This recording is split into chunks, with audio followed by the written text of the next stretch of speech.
महापालिका निवडणुकीनंतर प्रणिती शिंदे भाजपमध्ये जाणार। प्रणिती शिंदे आणि मुख्यमंत्री फडणवीस यांची डील झाले असा दावा केलेला आहे सुजात आंबेडकरांनी। आपल्या समोर रिंगणात भाजप आहे आणि दुसऱ्या बाजूला सुद्धा भाजपच आहे, कारण प्रणिती शिंदे भाजपसाठी काम करतात असा आरोप केलाय सुजात आंबेडकरांनी।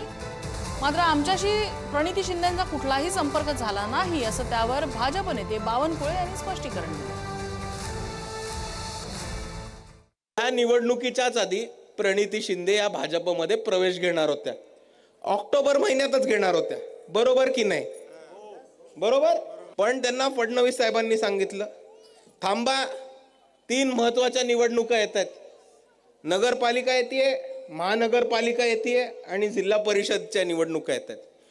तुम्ही तोपर्यंत काँग्रेसमध्येच थांबा, सेटिंग करून भाजपचे सगळे उमेदवार निवडून आणा आणि मग प्रणितीताई काँग्रेसमधनं भाजपमध्ये प्रवेश घेतील, अशी प्रणितीताईंची आणि फडणवीसांची डील झालेली आहे।